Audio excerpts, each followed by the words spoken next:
추석 명절입니다. 여러분은 명절을 되돌아보면 어떤 추억이 있으십니까? 어린 시절에 사촌들과 함께 들판을 뛰어 다녔던 기억도 있으실 거고요. 연날리기를 했던 기억도 있습니다. 그리고 오래간만에 또 전과 잡채를 실컷 먹다가 배탈 났던 기억도 있을 것입니다. 저는 명절을 되돌아보면 명절 전날 조간신문을 그렇게 기다렸던 기억이 있습니다. 왜냐하면 신문에 나오는 명절 TV 편성표 때문입니다. 얼마나 기다렸는지 모릅니다. 명절 기간 동안 007 영화는 하는지, 조스 영화 언제 하는지, 로키 영화는 언제 하는지를 찾아보는 재미가 쏠쏠했습니다. 동그라미를 이렇게 쳐가지고 형과 둘이서 금연만 따로 뗐다가 유심히 봤던 기억, 즐거운 기억이 있습니다. 왜 그럴까요? 그 프로그램 편성표, 4일 동안의 편성표를 미리 볼 수 있다는 즐거움이 있었습니다. 행복한 그 너머를 내가 알 수 있다는 즐거움이 있었지요. 명절이 되면 모두 쉬지만 쉬지 못하는 분들도 좀 계십니다. 의료계에 봉사하시는 분들, 또한 경찰 공무원, 군인 공무원, 여러 가지 또 국가기관에 있는 분들은 우리를 위해 일해 주십니다. 우리 자녀들도 이제 군대에서 보초를 서는 분들이 있는데, 이 명절에 또 보초 서는 우리 군인들 또 위로를 얻길 원합니다. 여러 가지 훈련들이 군인들에게 힘들지만 특별히 힘든 것은 행군이죠. 그 큰 군장을 메고 40km를 걸어가면 한 10시간 정도 걸어야 됩니다. 초보 군인인 훈련병들은요 참 힘들어합니다. 이렇게 훈련을 할 때 한 훈련병이 조교에게 조심스럽게 묻습니다. 조교님, 하나 질문해도 되겠습니까? 그래, 해봐. 저희는 이렇게 힘든데 조교님은 하나도 안 힘든 것 같습니다. 왜 안 힘드십니까? 그러자 조교는 이렇게 이야기합니다. 힘들지 뭐. 하지만 나는 이 너머를 바라보고 있어. 이 고개 2개만 넘어가면은 곧 도착하는 걸. 81번 훈련병 힘내, 곧 도착하게 돼 있어 라고 이야기를 합니다. 조교가 덜 힘들고 기쁘게 그 길을 산책처럼 걸어갈 수 있는 이유는 무엇일까요? 그 너머를 미리 보기 때문에 그렇습니다. 우리가 너머를 알 수 있다면, 우리는 좀 더 믿음으로 그 너머를 바라볼 수 있다면 우리에게는 기쁨과 감사가 넘치게 됩니다. 오늘 우리는 인생의 험한 산을 넘어가고 있습니다. 가파른 산을 넘어가다 보면 때로는 지치고 힘들 때가 있습니다. 왜 힘들까요? 그 너머를 알 수 없기 때문이에요. 이 고개가 언제 끝나는지, 더 큰 고개가 나를 기다리고 있는지를 항상 불안해하기 때문입니다. 그래서 오늘을 포기하고 내일을 두려워합니다. 오늘 시편 23편 말씀은요, 목자와 양에 대한 말씀인데 이런 말씀이 있죠. 내가 사망의 음침한 골짜기로 다닐지라도. 양들은 때로는 골짜기를 지나가야 합니다. 왜 골짜기를 지나가야 할까요? 골짜기는 산과 산 사이에 움푹 패인 곳을 말합니다. 이스라엘에는 초원들이 늘 있는 게 아닙니다. 양들이 한 초원에서 풀을 뜯으면 그 풀이 다 먹게 되면 다른 초원으로 이동을 해야 돼요. 그러려면 필연적으로 골짜기를 지나가야 합니다. 목자는 이 골짜기를 죽이기 위해서, 힘들게 하기 위해서 넘어가게 하는 게 아니라 양들을 살리기 위해서 넘어가게 하는 것입니다. 이스라엘에는 시팀 골짜기, 이스라엘 골짜기, 레바논 골짜기, 수많은 골짜기가 있습니다. 그 골짜기 가운데서 목자는 양들을 선한 길로 인도하는 중입니다. 시편 23편 1절 말씀 같이 한번 읽어볼까요?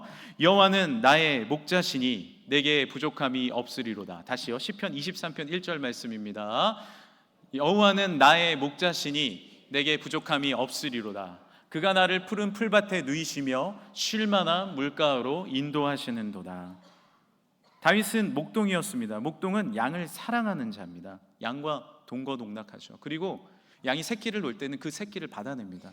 부모와 같은 마음이죠. 사꾼이 아니라 목자는 양을 자신의 생명처럼 아끼고 사랑합니다. 그것이 목자의 마음입니다. 다윗은 알았습니다. 무엇을 알았나요? 목자 대신 하나님이 나를 끝까지 인도해 주신다라는 사실을 알았어요. 내가 때로는 사망의 음침한 골짜기를 만나지만 해를 두려워하지 않는 것은 주께서 나와 함께 하심이라. 할렐루야. 그래서 3절에 이렇게 고백합니다. 내 영혼을 소생시키시고 자기 이름을 위하여 의의 길로 인도하시는도다. 오늘 말씀은 다윗의 이 고백 아닙니까? 우리의 고백 아닙니까? 양들의 고백입니다. 어떤 상황 가운데서도, 골짜기에서도 주님이 우리를 인도해 주실 줄 믿습니다. 분명히 그 너머로 우리를 인도해 주시는 것입니다. 여러분은 뭉쳐진 흙을 볼 때 무엇을 느끼십니까? 도예가는 이 흙을 보면서 어떤 생각을 할까요? 우리는 흙이구나 라는 정도의 생각이지만 도예가는 그 안에서 항아리를 본다고 합니다.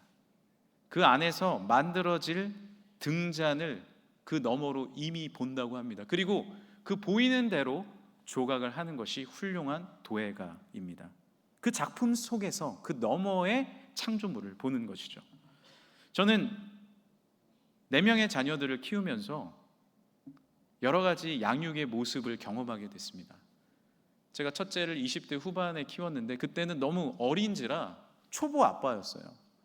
물론 여기에 초보 부모 아닌 분 한 분도 없잖아요. 지금도 초보 아닙니까? 첫째를 키우는 것은 첫째가 40살이 되든 50살이 되든 계속 초보입니다.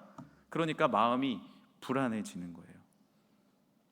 지금 어떻게 지내는지, 오늘 평가는 어떤지, 오늘 수행할 걸 다 수행했는지, 오늘 쪽지 시험에 몇 점 받았는지, 관계는 괜찮았는지가 계속 불안한 거예요.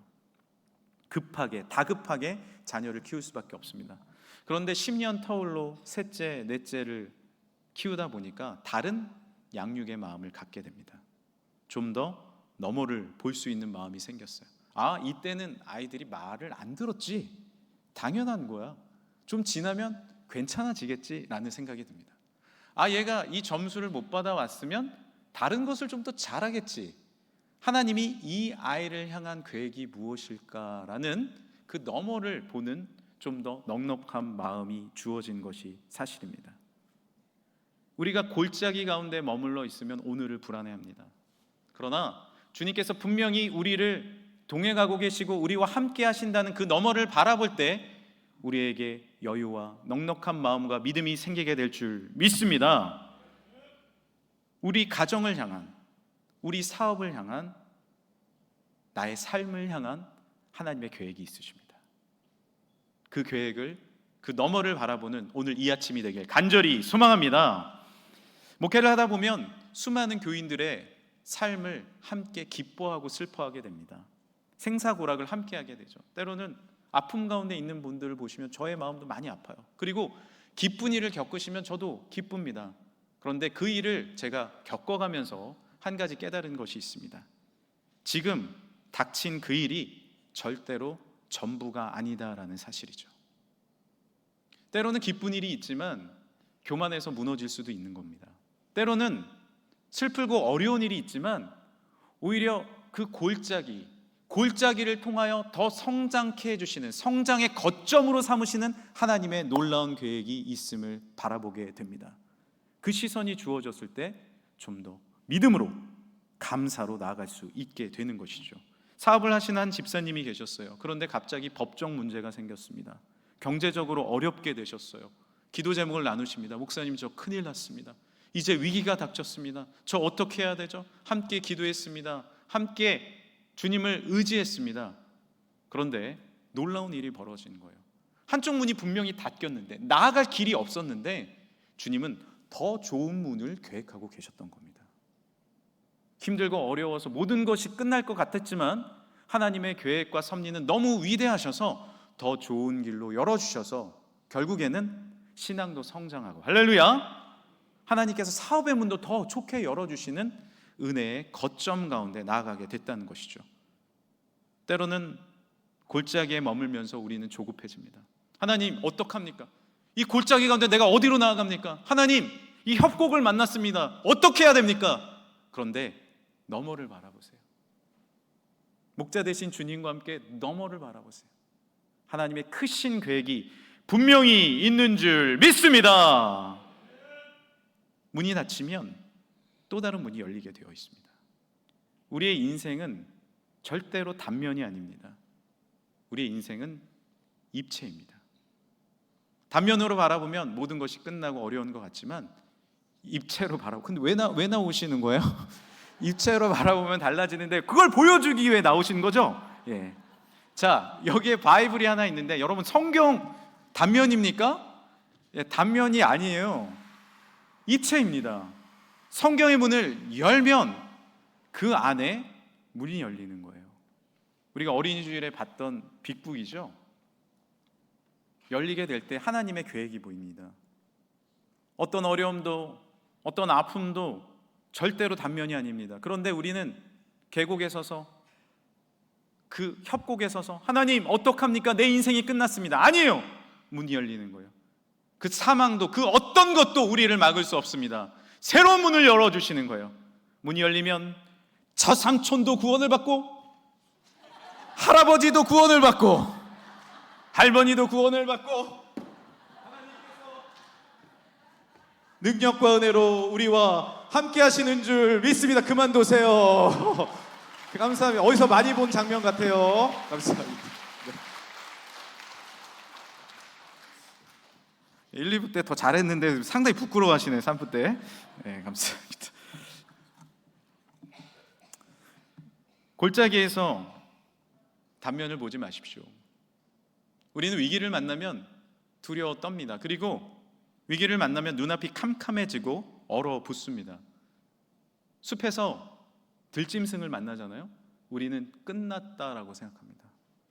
그런데 들짐승을 만나서 살아나는 분들이 얼마나 많은지 모릅니다. 전문가들이 말하기를 우리가 들짐승을 만나면 얼어붙고 무서워하잖아요. 단면 가운데 그냥 얼어붙잖아요. 그런데 더 놀라운 일은 상대 들짐승이 더 무서워한다는 거예요. 호랑이를 만나도 정신만 바짝 살면 된다는, 바짝 들면 된다는 우리 옛말도 있지 않습니까? 그냥 가만히 보면 됩니다. 그러면 지나가는 경우가 너무 많다는 거예요. 그 어떤 상황도, 어떤 골짜기도, 어떤 협곡도 우리는 두려워해서는 안 됩니다.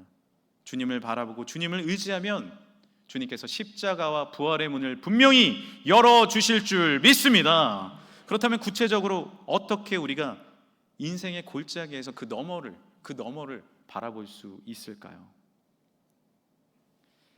우리는 골짜기의 단면에서 구원의 하나님을 찾아야 합니다. 한번 따라해 주시겠어요? 골짜기의 단면에서 구원의 하나님을 찾으십시오. 하나님은 골짜기 가운데 아픔의 단면 가운데 살고 있는 우리에게 그 단면을 뚫고 입체로 내려오셨습니다. 높고 높은 보좌를 버리시고 이 땅 가운데 예수님이 십자가를 지고 내려오신 거예요. 우리가 얼어붙는 것이 아니라 나를 돕는 구원의 하나님의 손이 어디 있지라고 바라봤을 때 그 구원의 손이 우리를 건져 주시는 것입니다. 할렐루야! 예수님이 이 땅에 오셔서 사망을 이기신 줄 믿습니다. 그것이 남에게 적용되는 이야기가 아닙니다. 내가 믿고 내가 성경의 말씀을 열고 닫혀있는 성경의 말씀을 내 말씀으로 믿을 때 그 말씀은 나에게 역사가 되어 단면 가운데 뚫고 들어오시는 놀라운 작품의 입체의 구원이 우리 가운데 주어질 줄 믿습니다. 고린도전서 15장은 말씀하지 않습니까? 사망아 너의 승리가 어디 있느냐? 사망아 내가 쏘는 것이 어디 있느냐? 사망이 쏘는 것은 죄요 죄의 권능은 율법이라. 우리 주 예수 그리스도로 말미암아 우리에게 이김을 주시는 하나님께 감사하노니. 할렐루야. 주님을 바라보면 감사할 수 있는 거예요. 그 너머를 바라볼 수 있는 거예요. 하나님의 구원의 손길을 뚫고 오시는 하나님의 그 손길을 내가 붙잡을 수 있는 것입니다. 오늘 4절 말씀입니다. 4절 말씀 함께 읽어보겠습니다. 내가 사망의 음침한 골짜기로 다닐지라도 해를 두려워하지 않을 것은 주께서 나와 함께 하심이라. 주의 지팡이와 막대기가 나를 안위하시나이다. 할렐루야. 주님의 지팡이를 바라봐야 돼요. 주님의 손길을 바라봐야 돼요. 그 손길이 나를 살리는 거예요. 협곡 가운데 딸랑딸랑 나를 인도하시는 목자의 음성을 들어야 됩니다. 우리가 찬양 중에 주님여 이 손을 꼭 잡고 가소서라는 찬양이 있죠. 이 찬양은 마치 협곡 가운데 골짜기 가운데 머문 양이, 우리와 같은 연약한 사람들이 주님을 의지하는 그 외침과 같습니다. 주님 나를 구원하소서. 빛으로 손잡고 나를 인도하시고 귀 기울이사 손잡고 나를 붙들어 주소서. 우리 같이 찬양할까요? 주님여 이 손을, 주님여 이 손을 꼭 잡고 가소서. 약하고 피곤한 이 몸을 폭풍의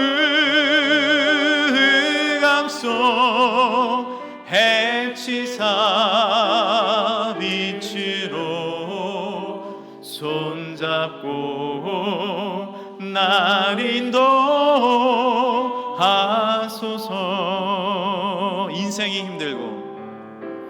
인생이 힘들고 고난이 겹칠 때 주님여 날 도와 주소서. 외치는 이 소리 귀 기울이시사 손잡고 날 인도하소서.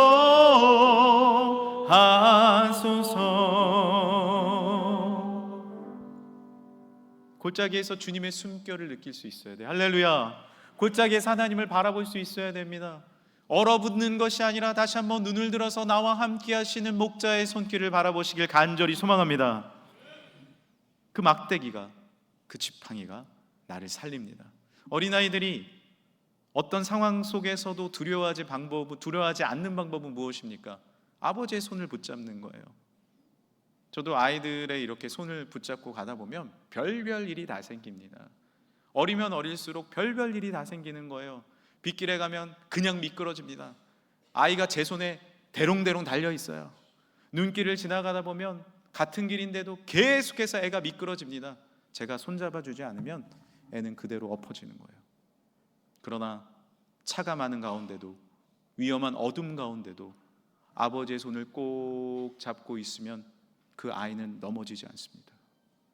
우리 아버지 하나님의 손을 붙잡으시길 간절히 소망합니다. 우리의 인생을 뚫고 입체 가운데 그 너머로 오신 예수 그리스도의 손길을 간절히 붙잡기를 소망합니다. 그래야 하는 거예요. 하나님은 왜 우리를 골짜기 가운데서 건져주실까요? 이유가 무엇입니까? 목자의 사랑 때문입니다. 다른 이유 아닙니다. 목숨까지 내놓으신 창조주의 사랑 때문 아닙니까? 제가 어렸을 때 명절이면 할아버지 댁에 갔는데 4시간, 5시간 차를 타고 꼬불꼬불한 길을 가다 보면 도착을 합니다. 그런데 잊지 못할 장면이 있어요. 할아버지께서 앞마당에 나오셔서 저희들을 이렇게 기다리고 계시는 거예요. 내려서 할아버지에게 안겼습니다. 그런데 지금 생각해 보니까 정말 놀라운 일이었어요. 그때는 핸드폰도 없지 않습니까? 언제 도착할지 어떻게 합니까? 도착할 때쯤 되면 차가 밀리든 어떻든 30분이고 1시간이고 그 바깥에서 기다리신 거예요. 왜? 그 언덕 너머를 계속 바라보시는 거죠. 사랑으로. 그리고 우리가 도착하면 사랑으로 밥을 주시고 사랑으로 손잡고 넘어가는 것입니다. 가족 간의 관계도 마찬가지입니다. 이웃 간의 관계도 마찬가지입니다. 함께 골짜기를 넘어가는 방법은 무엇인지 아십니까? 사랑으로 넘어갈 수 있습니다. 요한복음 13장 새 계명을 너희에게 주노니 서로 사랑하라. 내가 너희를 사랑한 것 같이 너희도 서로 사랑하라. 너희가 서로 사랑하면 이로써 모든 사람이 너희가 내 제자인 줄 알리라. 요한일서 4장 말씀입니다. 사랑 안에 두려움이 없고 온전한 사랑이 두려움을 내쫓나니. 우리의 두려움, 우리의 연약함, 우리의 협곡과 골짜기 같은 상황을 넘어가게 하는 것이 바로 사랑임을 믿습니다. 사랑은 더할 때 곱하기가 되는 거예요. 그 너머를 보게 해주는 거예요. 예를 한번 들어볼까요? 여러분의 아내, 남편, 배우자를 성안동 쫄쫄이 호떡집 앞에서 만나기로 했습니다. 자, 거기서 기다리고 있는데 30분이 돼도 안 오는 거예요. 전화를 했는데 전화를 안 받아. 이거 어떻게 된 거야? 40분, 50분이 넘었더니 저쪽에서 종종 걸음으로 막 뛰어옵니다. 뭐라 그러시겠습니까? 이에 편대야! 제가 그런다는 게 아니라 예를 드는 겁니다. 이에 편대야! 지금 메시야, 메시. 뭐 거북이야? 등껍질 있어? 요즘 다이어트 해야겠어! 보통 이렇게 얘기하지 않겠습니까? 그런데 타임머신을 타고 연애 시절로 한번 돌아가 봅시다. 자, 30분이 지났는데 오지 않습니다. 걱정이 됩니다. 날도 이렇게 더운데 어떻게 되지? 빨리 와야 되는 거 아니야? 40분, 50분이 지나니까 종종 걸음으로 여자친구가 오고 있는 거예요. 뭐라고 이야기하시겠습니까? 뛰어오지 마세요. 천사는 사뿐사뿐 날아오는 거예요. 어서 오세요. 차가 막히셨나요? 무슨 일이 있으셨나요? 아프셨나요? 분명히 이러셨을 겁니다. 두 가지 이야기는 같은 상황이지만 완전히 다른 반응이 일어났습니다. 왜 다를까요? 사랑 때문입니다. 사랑을 더하면 그 너머가 보이는 거예요. 내 사랑이 콩깍지가 씌우고 사랑이 더해지잖아요? 무슨 생각부터 하는 거예요? 차가 막혔나? 무슨 일이 있었나? 어려움이 있었나? 아픔이 있었나? 이 생각을 하는 거죠. 명절이 되면 온 가정이 모입니다. 그런데 가서 인사를 드리는데 동서 얼굴이 차가워. 냉혈 인간 같아. 동서는 맨날 나를 저렇게 쳐다본다니까. 진짜 배기 싫어. 그런데 그 너머를 보세요. 그 삶을 입체로 보세요. 집이 가까워서 나보다 3시간 일찍 왔네? 전을 부쳐도 100장은 더 부쳤겠네? 나는 이제 천천히 와가지고 어머니 왔어요 이러고 있네? 냉혈이간이 되겠어요? 안 되겠어요? 단면을 보면 우리는 이해할 수 없어요. 그런데 그 사람의 입체를 보면, 사랑을 더해서 보면 그 사람의 아픔, 그 사람의 상처, 그 사람의 상황이 보이기 시작합니다. 왜 늦었을까? 무슨 문제가 일어났을까? 아팠구나. 힘들었었구나. 상처가 있었구나. 이것이 사랑으로 보는 그 너머의 삶 아닙니까? 예수님은 우리를 사랑하십니다. 열렬히 사랑하십니다. 사랑하지 않으셨다면 이 땅에 오실 이유가 없으셨겠죠. 예수님은 왜 오셨습니까? 나는 죄인인데, 나는 연약한 사람인데, 나는 무너져도 아무도 건져낼 수 없는 그 상황이었는데 왜 예수님은 내 마음에, 우리의 삶에, 우리의 가정에 오셨나요? 우리의 교회에 오셨나요? 그 너머를 보셨기 때문이에요. 죄인이지만 네가 연약했고 힘들었고 어려웠고 내가 너를 창조하였고 너를 지명하여 불렀나니 너는 내 것이라. 나의 그 너머를 봐주시지 않았다면 나는 죄에서 해방을 얻을 수 없는 그런 죄인일 뿐이었을 겁니다. 예수님은 십자가에 달리실 때 옆에 강도가 있었습니다. 그 강도가 이렇게 얘기합니다. 예수님, 제가 잘못했습니다. 당신이 머물 그 낙원에 나도 머물 수 있겠습니까? 강도는 죄의 대가를 달게 받아야 하는 사람입니다. 그러나 예수님은 그 너머를 보셨어요. 그 사람의 연약함, 아픔, 이제 회개하는 그 마음, 그 너머를 봐주셨어요. 그래서 뭐라고 말씀하시는 거예요? 네가 오늘 나와 함께 낙원에 있으리라. 할렐루야. 그 강도가 누구예요? 그 죄인이 누구예요? 다름 아닌 바로 나 아닙니까?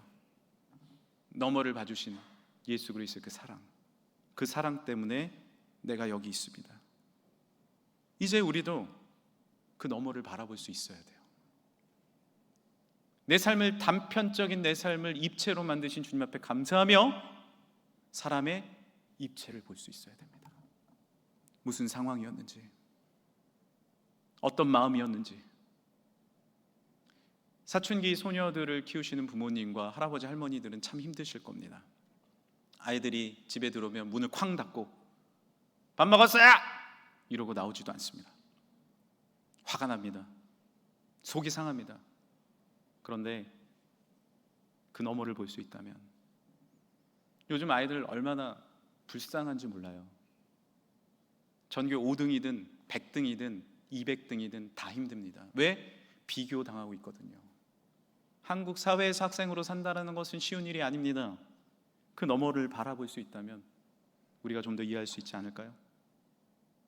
직장에서 돌아온 남편이 있습니다. 오늘도 울상입니다.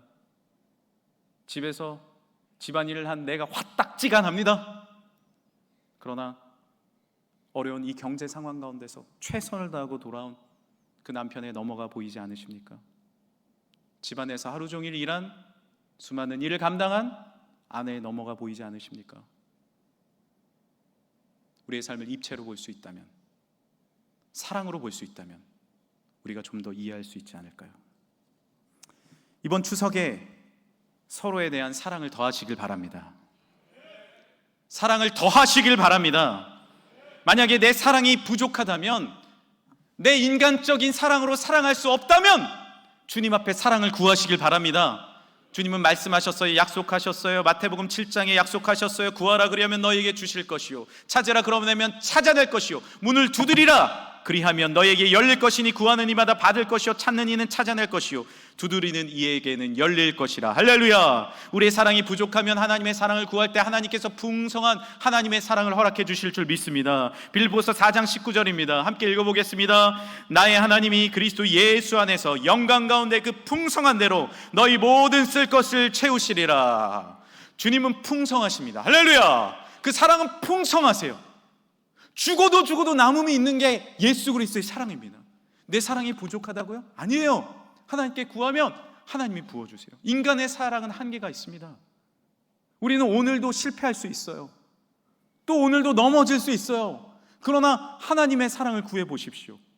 풍성한 하나님의 사랑이 우리의 삶 가운데 임하여 우리를 넉넉하게 채워주실 줄 믿습니다. 저도 사랑이 부족해요. 연약해요.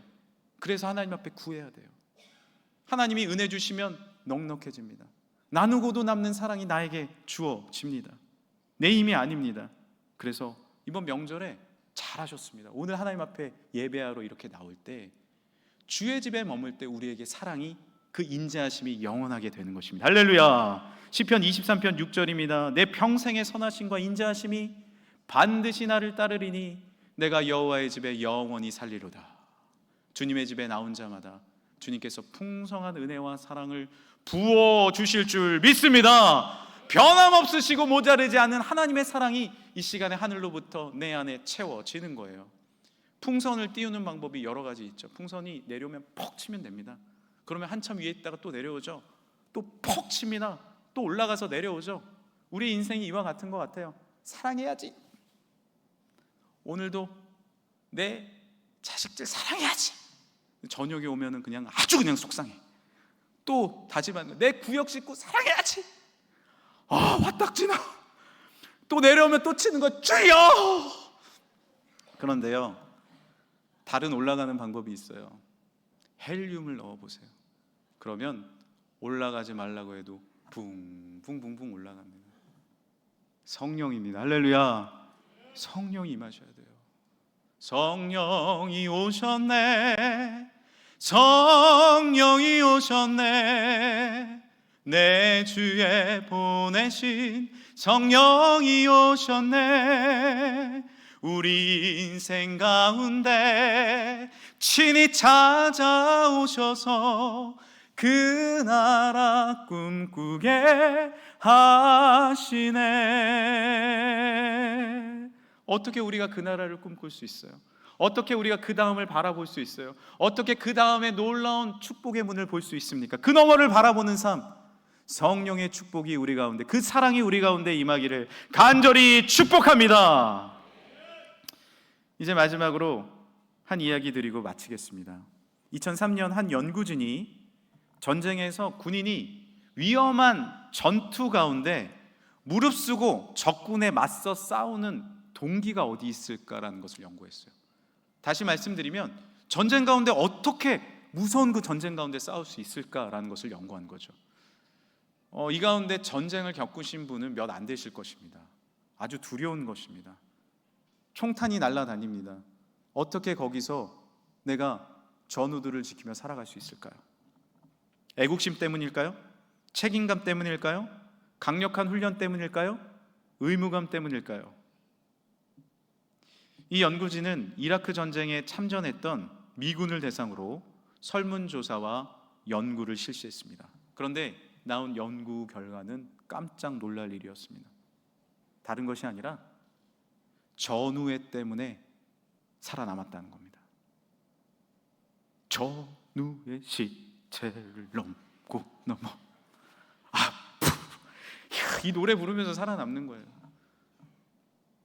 군가를 부르면서 함께 밥을 먹고 함께 고생하고 함께 눈물 흘리고 함께 쌓아나왔던 그 전우회 때문에 전투에서 살아남았다는 겁니다. 부부는 전우회로 살아야 합니다. 가족은 전우회로 사는 거예요.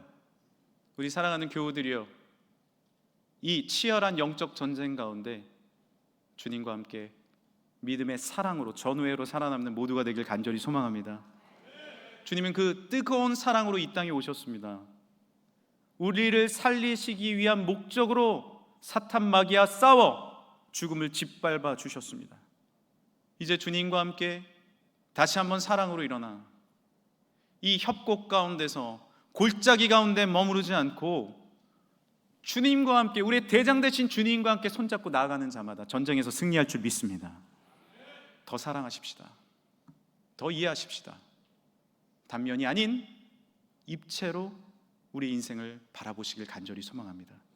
그때 매일의 이 전투 같은 삶 가운데 사랑으로 승리하는 예수 그리스도의 놀라운 축복이 임할 줄 믿습니다. 함께 기도하겠습니다. 하나님 감사합니다. 우리는 때로는 협곡 가운데, 골짜기 가운데 힘겨워 지쳐 쓰러질 때가 있음을 고백합니다. 다시 목자의 손을 붙잡습니다. 사랑으로 일어납니다. 우리의 삶 가운데 죽음을 뚫고 이 땅에 오신 주님과 함께 저 너머를 바라보는 은혜의 삶을 살게 하여 주옵소서. 거룩하신 예수 그리스도의 이름으로 기도합니다. 아멘. 우리 여정 찬양을 같이 하실 때에 우리 1절 앉아서 찬양하시고 우리 2절 다 같이 일어나서 찬양하도록 하겠습니다.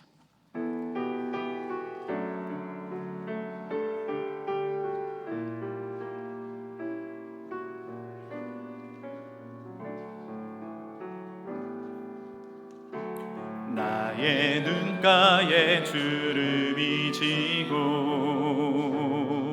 눈물이 많아졌습니다. 잠시 눈 감고 뜬 것 같은데 어느새 여기 있습니다. 가슴 아픈 날도 많았었고 기쁜 날도 있었습니다. 짧은 여정을 뒤돌아보니 하나님의 은혜입니다. 지금까지 나의 여정은 모두 하나님의 은혜라. 지금까지 나의 모든 여정 인도하셨네.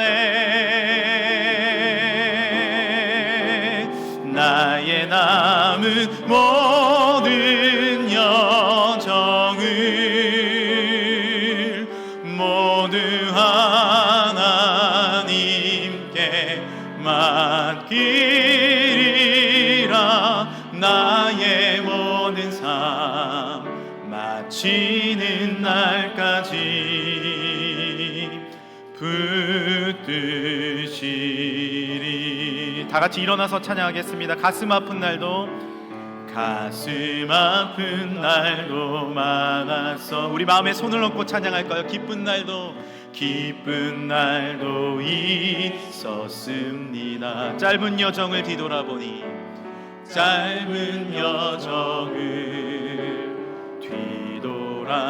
하나님의 은혜입니다. 지금까지 나의 여정은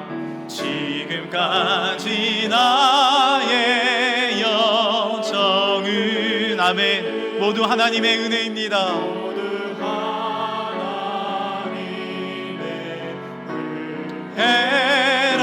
해라 지금까지 나의 모든 여정 인도하셨네.